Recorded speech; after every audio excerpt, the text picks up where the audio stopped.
Lõpetage volikogus joomine. Pool tundi tagasi selgusid Riigikogu valimiste elektroonilise hääletuse Venemaa alustas täna varahommikul sõda Ukrainas. Ma ei kommenteeri. Kõige ehtsam lumpen. Tere tulemast. Rahvusringhääling kahjustab Eestile mainet.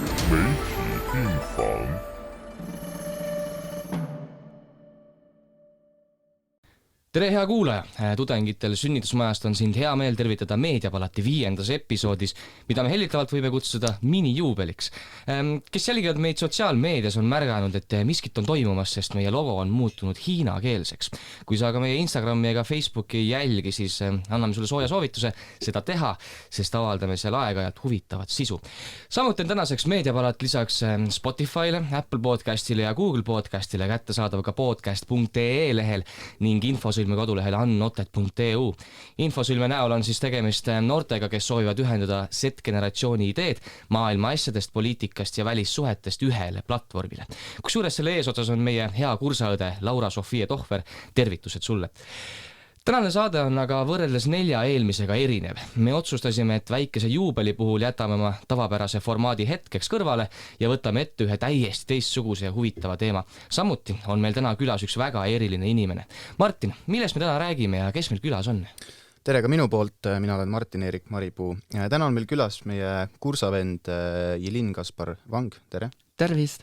Ja me räägime täpsemalt siis Hiina meediast, ajakirjandusest ja kõigest muust, mis sinna juurde kuulub. Nii et ma arvan, et tuleb väga huvitav saade. Vähemalt meil oli väga huvitav seda ette valmistada. Nii et head kuulamist.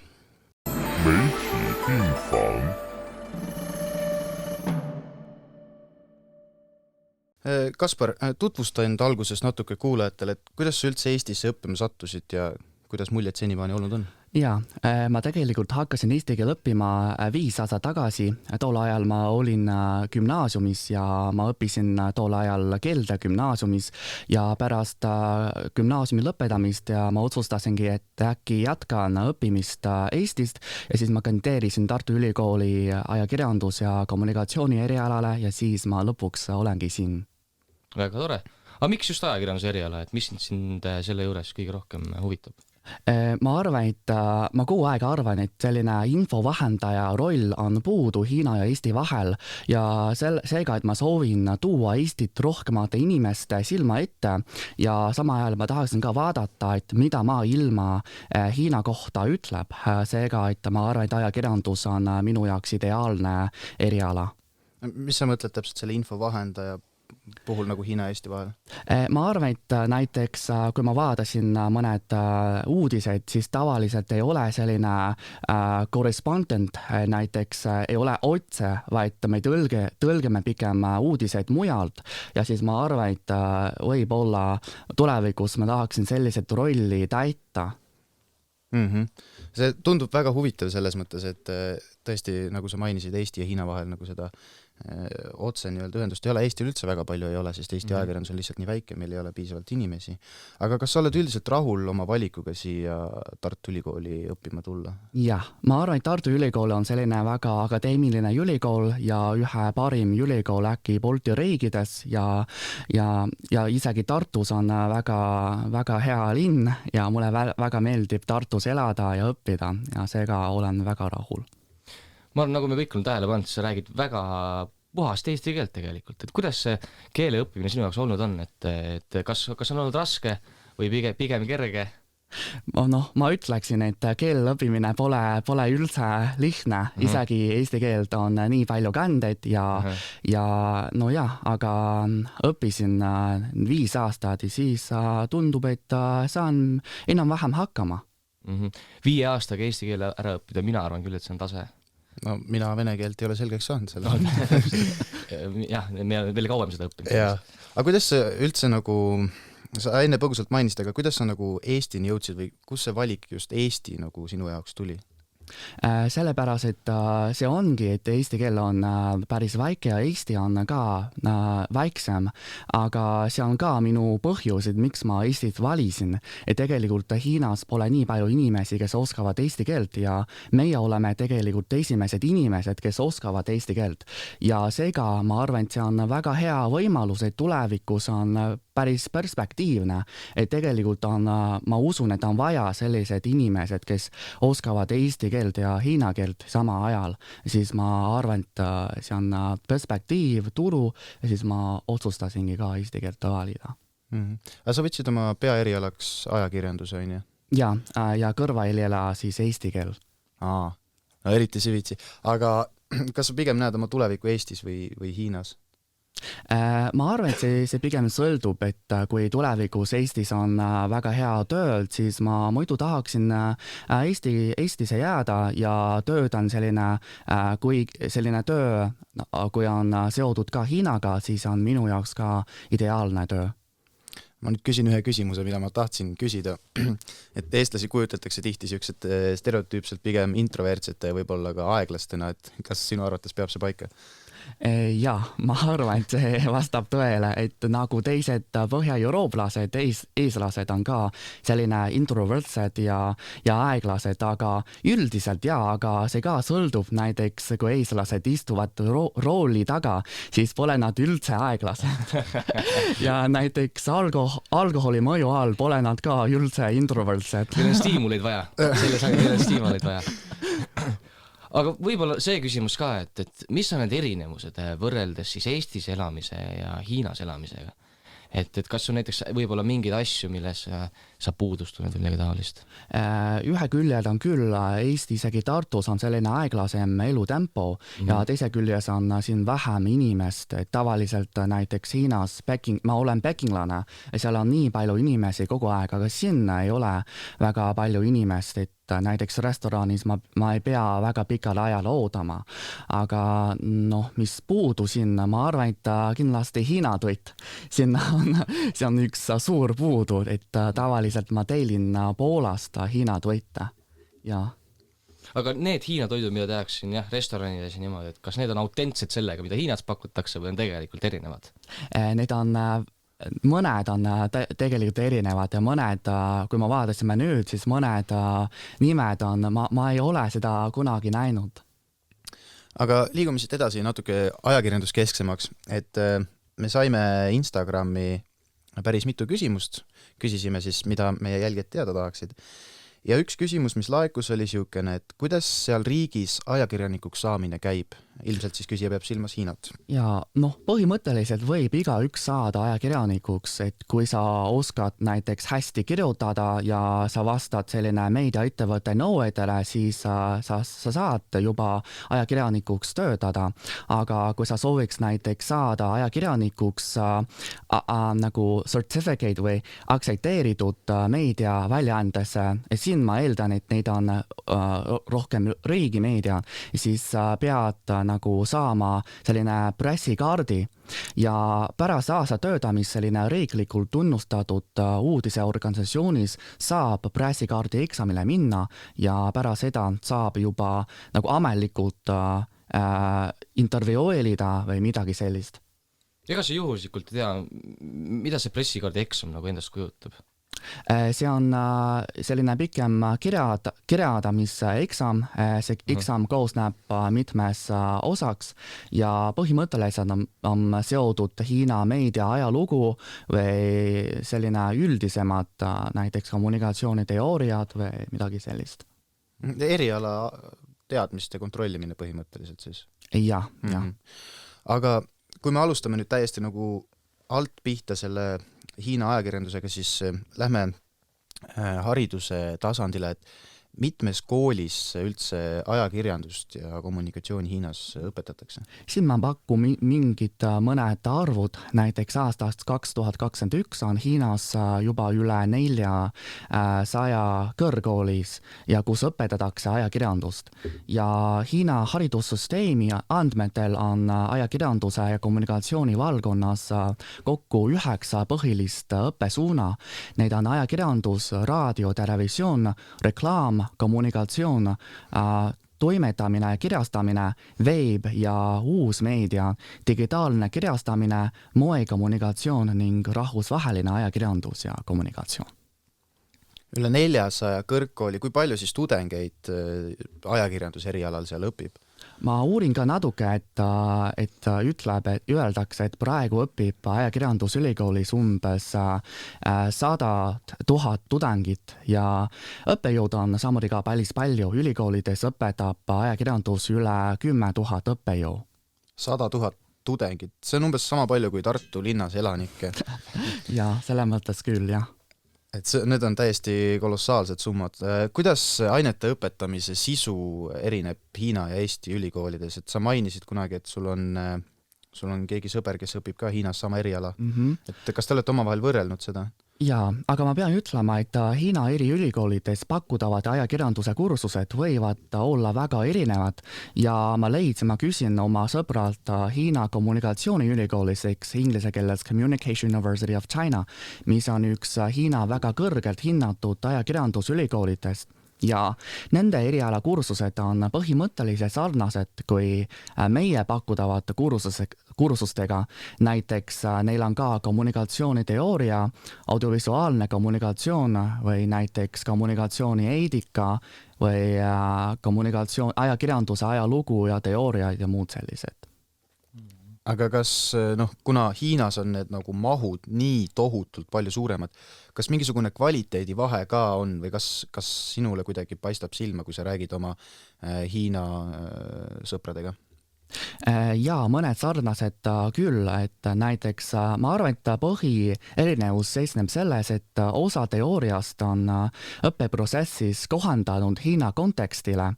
Näiteks õppetöös rõhutatakse väga sageli, et ajakirjanike kohustus ei ole mitte ainult lasta parteil ja valitsuse õigel ajal aru saada rahva arvamustes ja nõudmistest, vaid ka vastupidi levitada õigeaegselt asjakohast poliitilist teavet täita selline suuvoodri rolli, et siin me rõhutame, et siin on näiteks valvekoira rolli, aga Hiinas valvekoira rolli asemel on meil selline suuvoodri roll. Mis see endast kujutleb siis täpselt?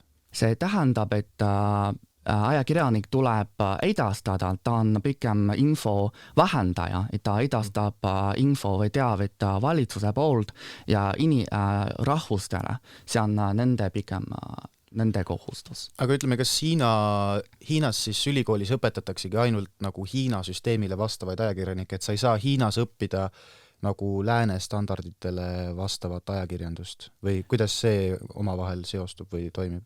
Ma arvan, et mõned kursused kindlasti tutvub ka lääne ajakirjanduse standardid ja kriteeriumid, aga põhimõtteliselt me Hiinas õpetatakse siis Hiina konteksti vastav selline ajakirjanduse teooria. Aga kas kõrgharidus on Hiinas tasuta või mitte?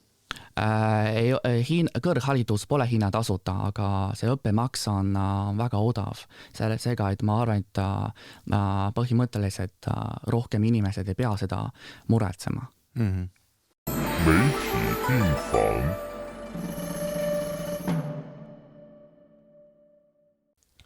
Nüüd võikski rääkida laiemalt Hiina meediasüsteemist. Nagu me teame, siis Eestis on meil, eks ole, avalik-õiguslik meedia, erinevad erameediaväljaanded, näiteks Delfi, Postimees, maakonnalehed, linna, vallalehed ja muud sellised. Et kuidas Hiinaga lood on, et milliseid väljaandeid seal kohtab? Hiinas on päris palju väljaanded ja kui me vaatame selline väljaannete arvult, siis põhimõtteliselt seal on ka päris palju. Põhjus on see, et meil on päris palju ka riigimeediat. Meil on praegu 18 ametlikku riigimeedia. Aga kui palju kokku näiteks ajalehti Hiinas kohtab? Palju neid kokku on üleriigiliselt siis? Kui me vaatame siis ajalehte arvu, siis aastal 2020 ilmub üleriigiliselt kokku 1810 ajalehte. see on ikka päris palju. Aga millised väljaanded seal veel on, et kas on äkki mingisuguseid välismaal tegutsevaid väljaandeid või midagi taolist ka? Ja, meil on ikka näiteks kõige populaarsem on minu arvates China Daily, eks see on üks Hiina rahvuslik inglise päevaleht ja sama ajal ka näiteks Global Times, see on ka ajaleht, mis on mõeldud välisriigidele, aga mõned väikesed meediaväljaanded, näiteks veebipõhine üks China Smack, see on ka väga hea meediaväljaanded, mis on mõeldud, mis tegutsevad väljaanded. Aga kui me võrdleme näiteks Eesti meediaajakirjandust Hiina omaga, et milliseid suurimaid erinevusi kohtab?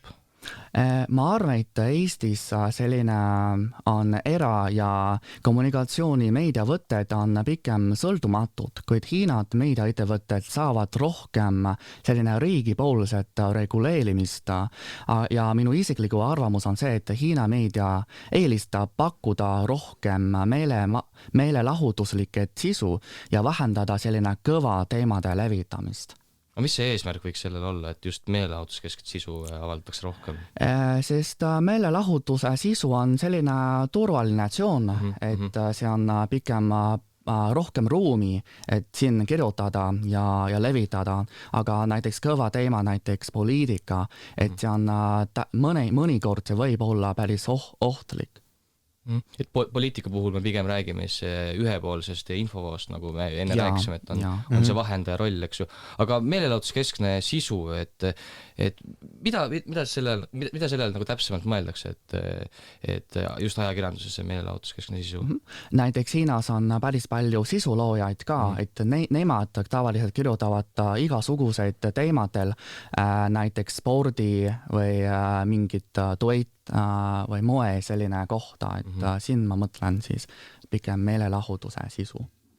Aga kas ongi nagu eraldi mingid meelelahutusväljandid ka, mis on nagu suunatud nagu kindlale grupile, näiteks meil on meil on mingid naistelehed ja erinevaid siukseid. Ja meil on nad nagu suurte meediamajade all, et nad ei ole nagu eraldi väljaanded niimoodi. Ja ajakirjad on suht päris palju näiteks erinevate huvide täpsema mõeldud, aga näiteks ka veebipõhine mõned konto või mõned sotsiaalmeedias on tavaliselt päris palju meelelahutuslikke ka kontosid erinevate teemadel.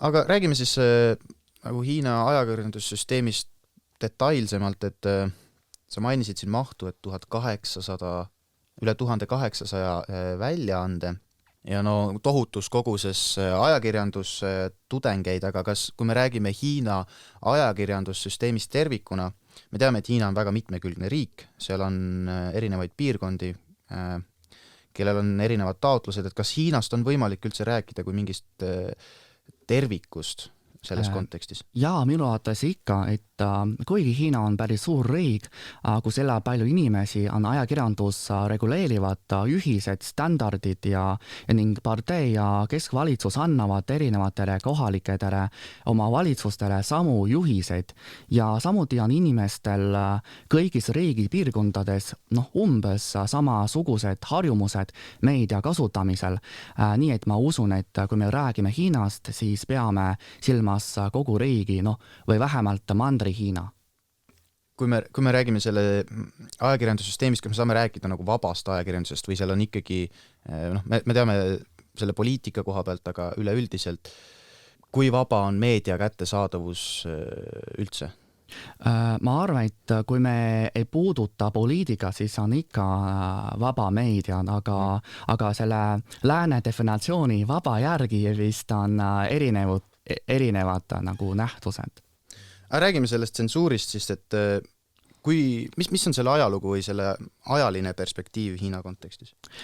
Tsensuur on juba olnud päris pikad ajalugu, et tegelikult tsensuur juba kehtis aastal 960 ja see on Hiina ajaloo selline Song dünastiad ja tool ajal meil on Dibao, eks see on valitsuse välja antud ajalehed ja selline ajaleht peab või tohib ainult avastada valitsuse pool lubatud sisu ja tool ajal selle ajaeksti paugi eesmärgi on avaslikustada imperaatori otsused ja kindlustada tema võimu. Ja meil on tol ajal selline ka üks amet, et alates aastal 1919 tuleb igal õhtul iga ajalehte üle vaatama ja kõik ajalehed, mis üle selline käigus läbi kukkused, ei tohtinud välja anda üldse. Kas see kehtib siiamaani? Ei, praegu nagu ma juba ütlesin, meil on päris palju juba meediaanded ja see kindlasti ei jõua nii palju nagu korraga vaadata. Seega, et praegu on juba parem. Aga need Hiina ajakirjanduse nagu struktuuri tasandid, et kui on ühtne infovoog, kus see nagu suunitlus tuleb või kes selle määrab ajakirjanike jaoks? Kuidas on üldse tagatud see, et kõik ajakirjanikud sellest nagu ühtemoodi aru saavad? Aha, et meil on tegelikult selline mitme tasandit ja näiteks meil on Riiginõukogu infobüroo. See kõlab päris raskelt eesti keeles, aga inglise keeles nagu The State Council Information Office of the People's Republic of China. See on selline Riiginõukogu, nende peamine ülesande on siis etendada Hiina meediat, et selgitada Hiinaga seotud info maailmale, sealhulgas tutvustada Hiina näiteks sise- ja välispoliitikat, majanduslikud ja sotsiaalsed arengut, aga see on rohkem välispool nagu büroo. Aga kui me räägime Hiina riigi sees, siis meil on ka üks pressi väljaannete raadio ja televisiooni riiklik administratsioon.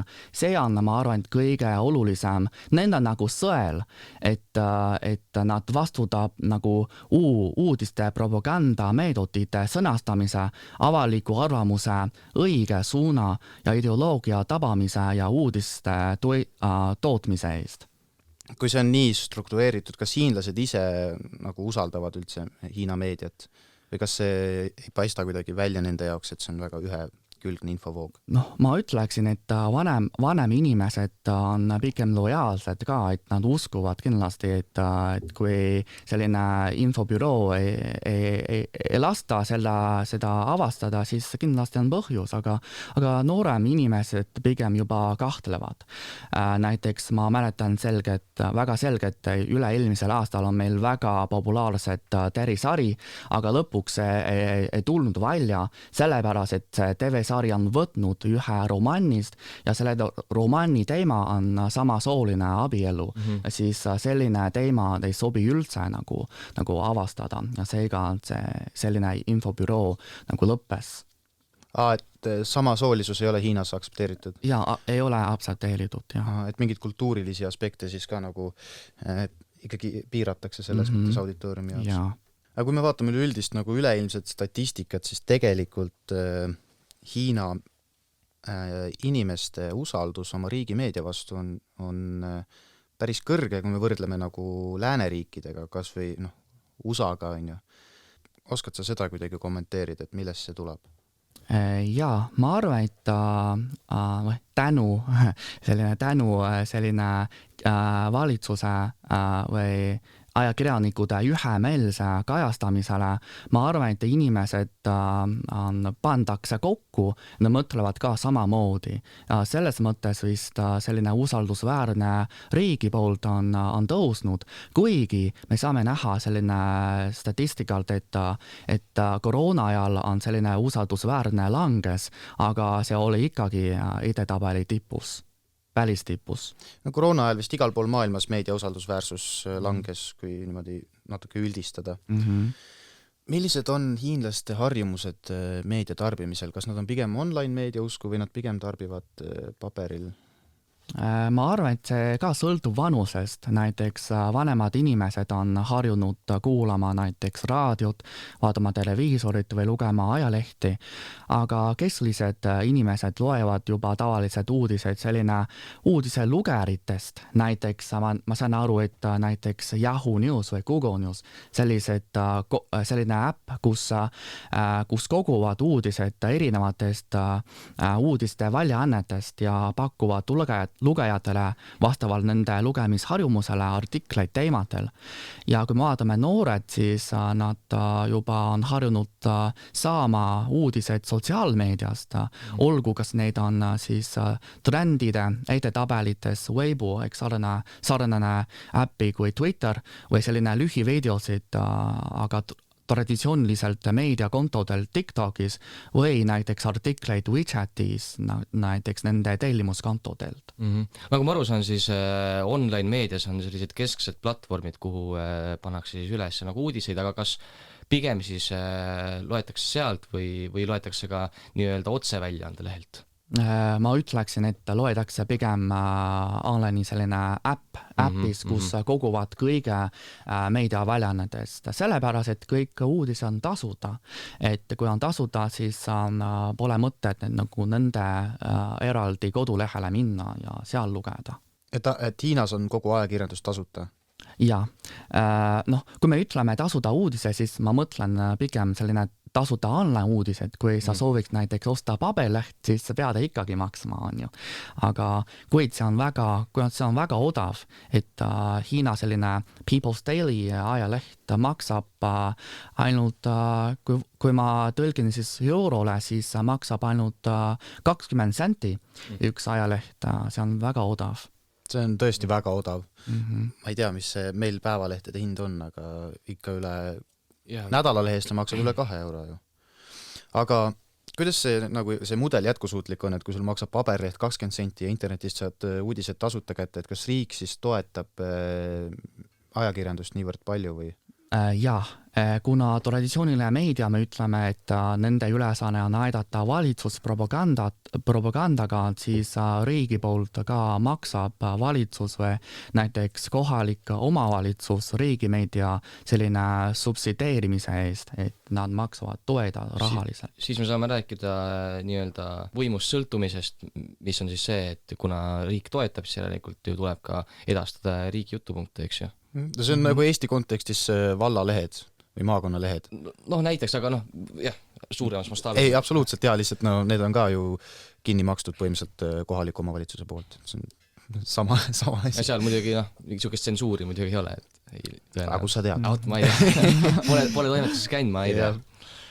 Ja, aga kuidas see reklaamiga lood on, et kui ajakirjandus on tasuta, kas nad müüvad reklaami ka, siis teenivad selle pealt ka tulu või mitte? Jah, näiteks mõne riigile kuuluvad meediakanalid nagu näiteks People's Daily, kes reklaamivad kasumi saamiseks paberlehtedes või praegu pigem rohkem sotsiaalmeedia platvormil, kus nad saavad selline klikkide kaudu osa vastavalt sotsiaalmeediast. Selline, et sotsiaalmeedia nagu annab neile raha.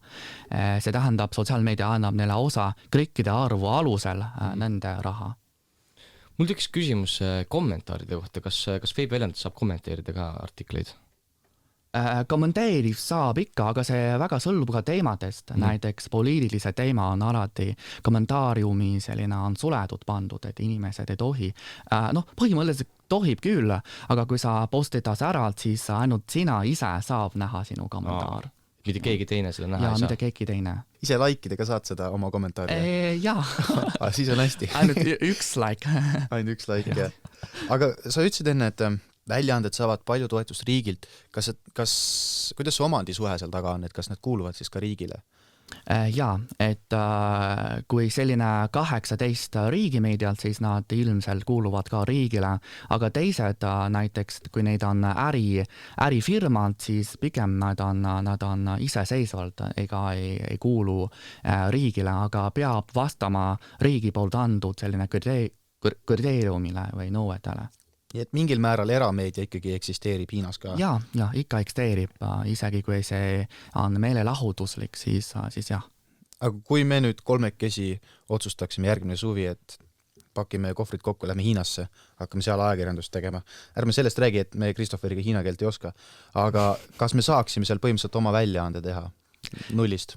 jah, et praegu hiina keeles on selline väljand, et 人人都是自媒体, tähendab, et iga inimene saab olla sisuloojaks. Et kui sul on internet, kui sul on nutiseadmed, siis, ja kui sa luuad selline konto, siis põhimõtteliselt saab ikka, saad näiteks kirjutada kohe uudiseid, luua isegi selline profiili, lehekülje ja teha ka näiteks podcasti. Aga kui sa tahaksid selline paber ajaleht või selline ajakirja teha, siis see on juba veel keerulisem.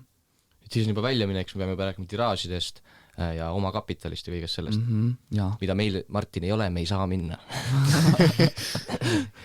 Aga siis sellises kontekstis me oleks pigem nagu sotsiaalmeedia sisuloojad, mitte nagu nii-öelda professionaalsed ajakirjanikud, sest enne sa mainisid, et me peaksime mingisuguse eksami läbima, on ju.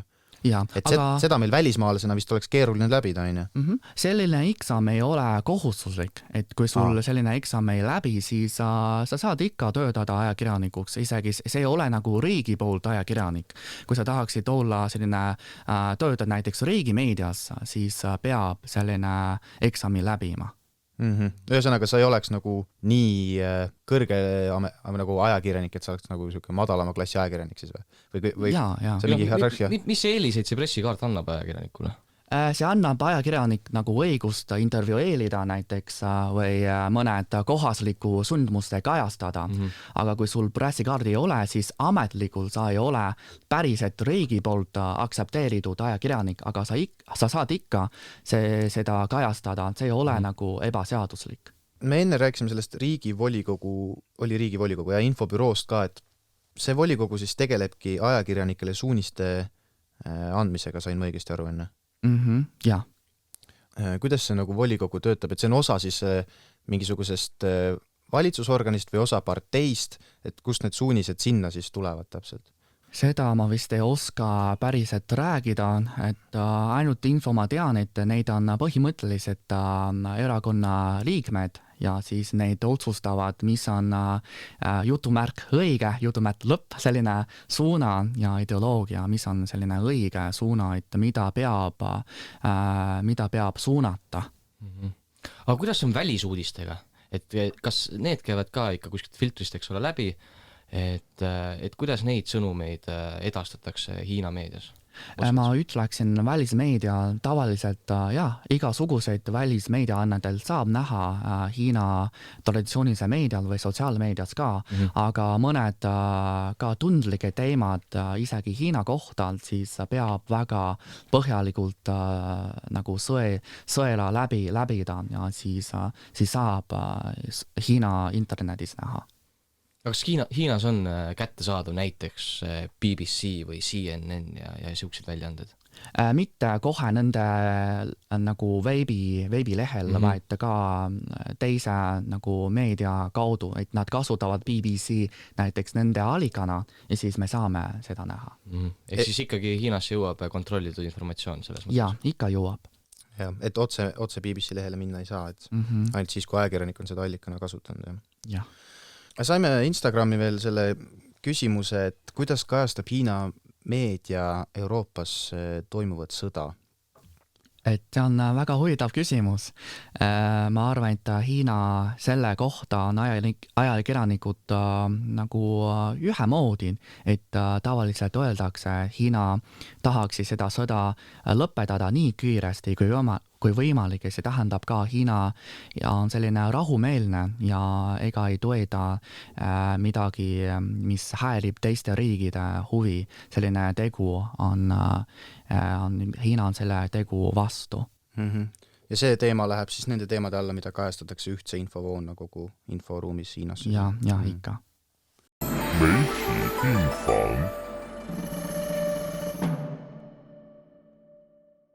Aga võiks minna veel Hiina sotsiaalmeedia juurde, sest see on ju ka osa meediast, aga enne tahaksingi küsida 2 küsimust, mis käisid läbi meie Instagrami küsitlusest, et esiteks, et miks Hiinas Spotify bänditud on, et mida nad selle asemel kasutavad?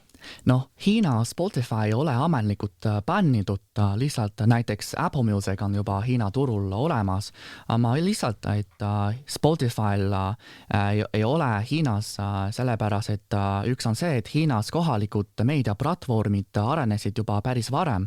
Näiteks online'i muusikaplatvormid ilmusid juba aastal 2005 ja aja arenguga on turg nüüdsed, minu arvates juba natukene küllastunud ja teiseks on Hiina kohalikus muusikaplatvormi suur hulk hiinakeelse laule, mis on paljudele inimestele olulised.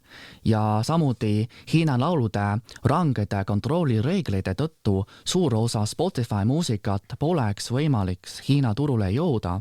Ja ma arvan, et see võib olla ka põhjus, et miks Hiina turule sisenud Apple Music on praegu olnud ebapopulaarne, sellepärast, et neil on väga vähe hiina keele laule. Ja nüüd on aga Hiina, me kasutame populaarsemad muusikaplatvormid, näiteks Natis Cloud Music või QQ Music. See on praegu kõige populaarsemad Hiina muusikaäppid. Aga kuidas lääne muusikaga on, et kas need on ka vabalt kättesaadavad Hiinas või see peab ka kuskil filtrist läbi käima?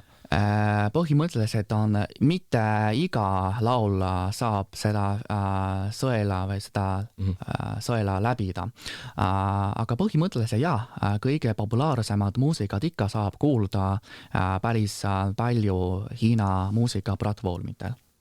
Ja siis üks küsimus oli veel sotsiaalmeediaga seoses, et mis märksõnad on keelustatud või mida ei kajastata pea üldse meedias, kui guugeldatakse?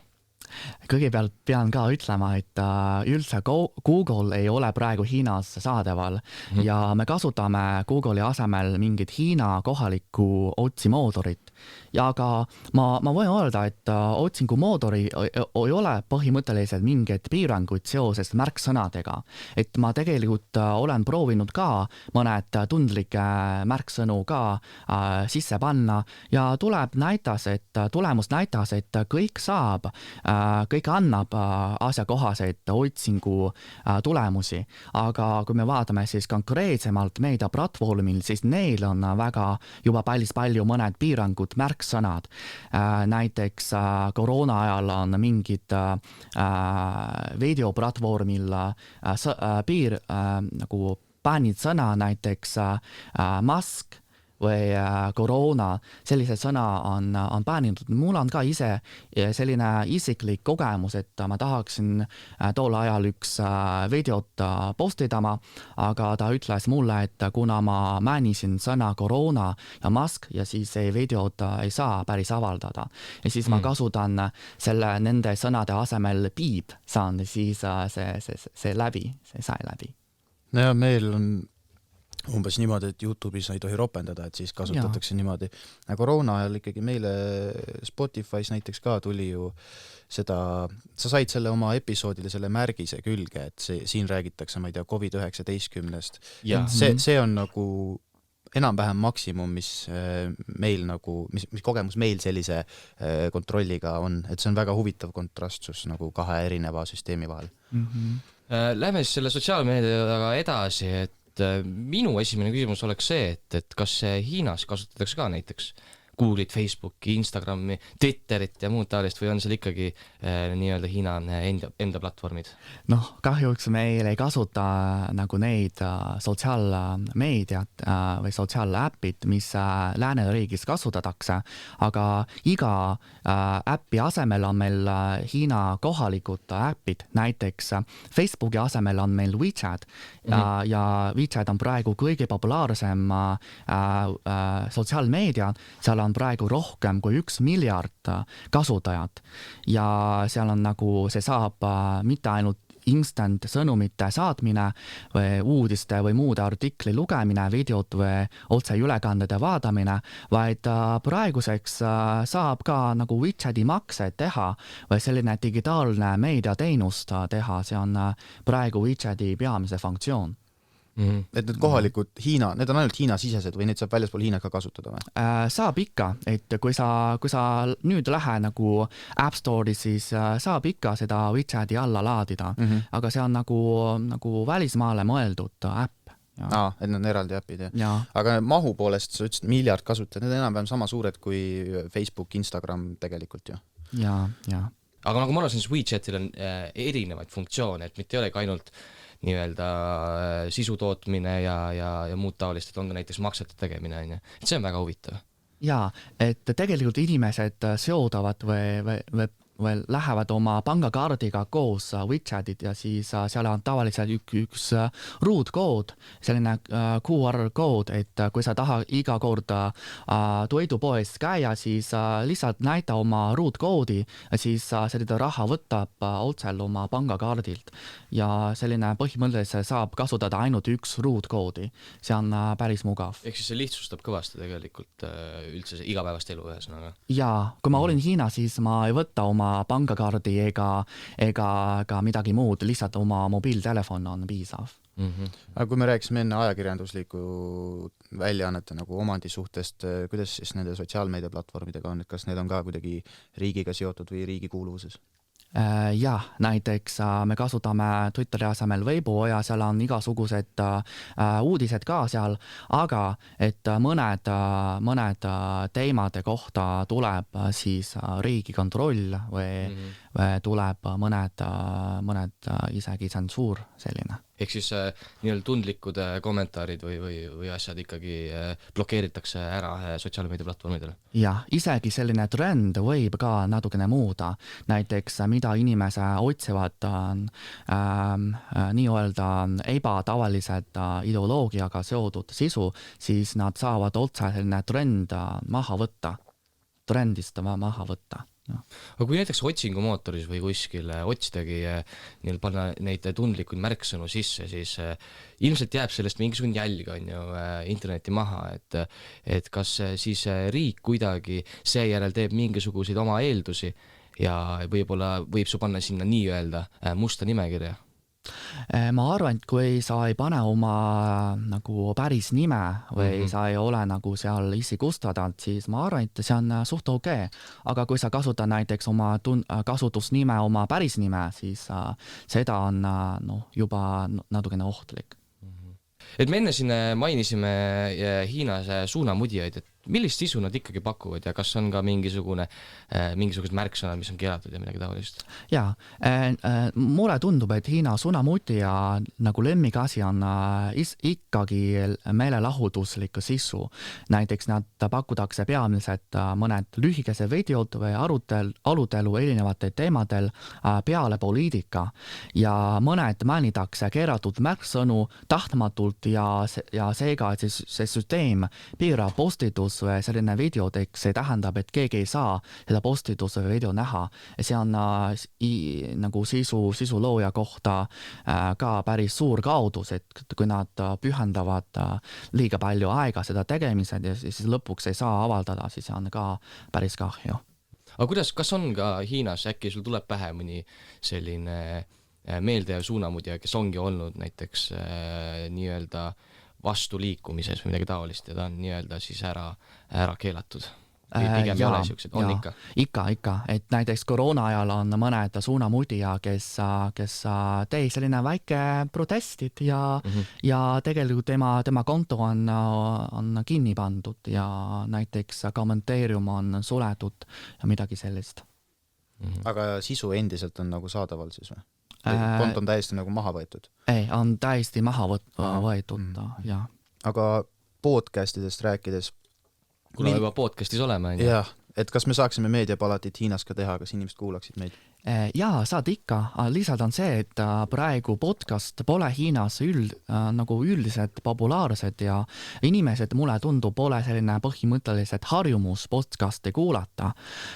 Põhjus võib olla selles, et podcastid hakkasid Eesti turul massiliselt kasvama alles aastal 2019 ning ka lühivideod ja otseülekanded oli tol ajal nagu kiire kasvamas ja seega, et vist podcasti ei saanud palju kuulajad juurde. Ja. Sa mõtlesid Hiina turul? Jaa, Hiina turul, jah. Aga podcastide puhul ka, et see sisu just, et see on pigem siis meelelahutuslik või on seal ka mingeid poliitilisi teemasid, mida kajastatakse?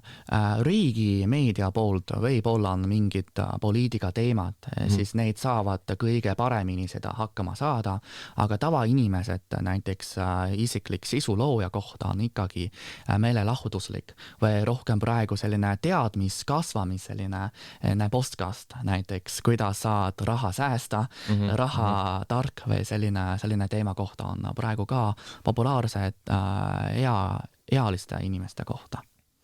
Nüüd, kui me seda saadet ette valmistasime, siis minule üllatusena tuli piirangud seoses videomängudega. Võiks ka natuke siin lõpetuseks seda puudutada, et nagu ma aru saan, siis lastel on seatud mingisugused piirangud, et mis need piirangud on täpsemalt? Kõigepealt ma võin kinnistada, see vastab tõele, et meil on kindlasti mõned videomängude piirang ja ma uurin ka natukene selline seadus, et tegelikult reeglik tasandil võivad alates aastast 2021 kõik online mängude ettevõtted pakkuda alaealistele online mängude teenused ainult neljapäeviti, laupäeviti, pühapäeviti ja rahvusvahelike pühade ajal kell 2–9 õhtul. See tähendab, et tavaliselt lapsed saavad mängu mängida ainult 3 tundi kogu nädalas. Ma mäletan, kui sellest juttu oli ja see kehtestati, siis peale seda hakkas mul arvutimängudes palju paremini minema, sest et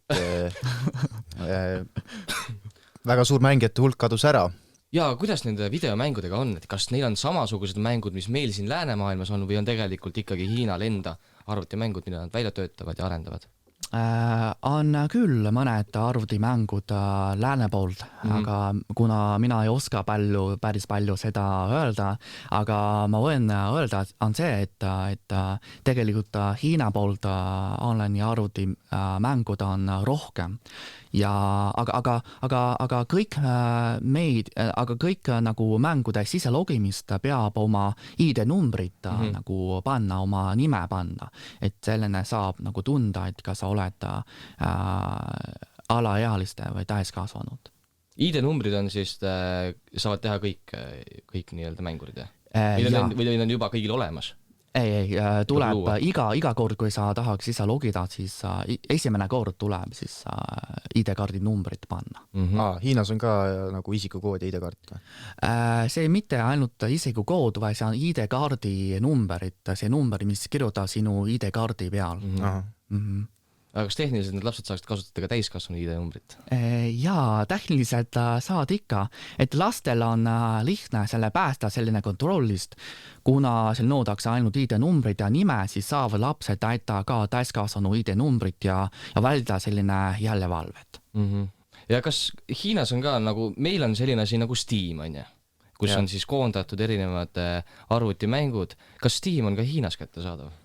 Kahjus Steam on Hiina ametlikult nagu bändud, aga kui mõned inimesed kasutavad VPN-it, siis see on ikkagi kättesaadav ja kui sa saab vabalt seal laadida.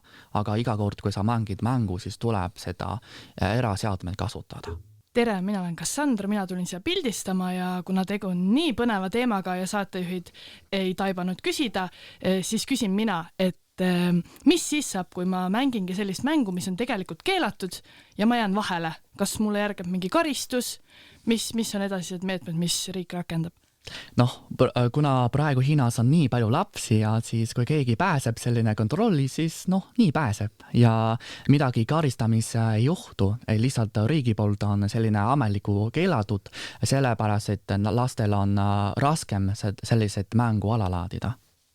Selge, ehk siis edaspidi, kui ma tahan seda uuesti allalaadida, seda mängida, siis on keerulisem, mul tuleb mingid blokid sinna ette. Jah, just nii. Super, selge, aitäh, sain targemaks. Martin, me peame varsti pensionile minema, me ebakompetentsed saatejuhid. Vist jah. Aga me täname sind, hea kuulaja, et meediapalatit kuulasid, kuulage edaspidi. Samuti täname sind, Kaspar, et olid nõus meiega saatesse tulema. Oli väga informatiivne saade ja mul on tõsiselt hea meel, et meil õpib ajakirjanduses niivõrd äge ja huvitava taustaga kursavend. Aitäh sulle! Aitäh ka kutsumast! Meie aga tänaseks lõpetame ning juba 2 nädala pärast jätkame oma tavapärase formaadiga ja võtame ette huvitavamad ajakirjanduses kajastatud teemad ning proovime neid analüüsida läbi meie õpitava eriala. Seniks aga ilusat talve lõppu ja kevad algust. Kuulmiseni! nägemist.